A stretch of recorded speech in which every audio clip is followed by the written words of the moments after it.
10 000 necelý, tak 8 členní skupinky, takže to jsou 3 lidi. 3 lidi není. Ani družstvo.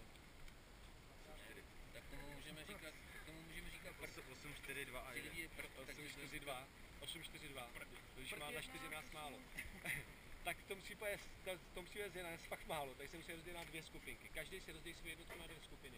Jedna bude v první linii a druhá bude jeho záloha. S tím, že zálohu buď to použije do boje, nebo zálohu pošle druhý skupině, když to potřeba. Budete na to připravený. Zálohu jenom převelíte, ta skupina se přesune a buď to se zařadí pod polního velitele na tom konkrétním úseku, nebo doběhne ke mně a já si je někam zařadím. Jo? Jenom 2 varianty. Vlastně zálohám budu velit já, ale ze začátku, protože nevíme, odkud půjdou, pošleme, rozložíme zálohy všude, že stejně nevím, odkud půjdou, a potom ve chvíli, kdy si zavolám zálohy, tak mi pošlete vždycky polovinu svého mužstva.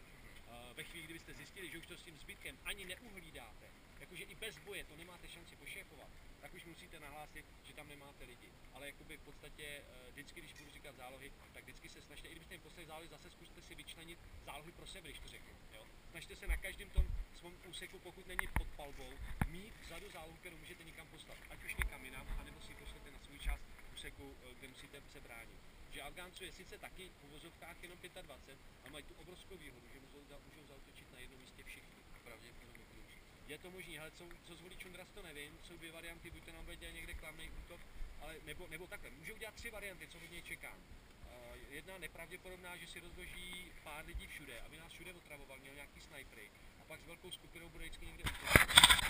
Myslím si, že to je druhá varianta, ale může to udělat, musím na to být připraven. Druhá varianta, jo, mimochodem, teda proti tomu jsme postavili jenom ty hlídky a ty prostě ty snajpery musí zastavit. Druhá varianta, že udělá jeden útok a jeden klamný útok se rozdělí na 2 skupiny a zautočí ze 2 stran.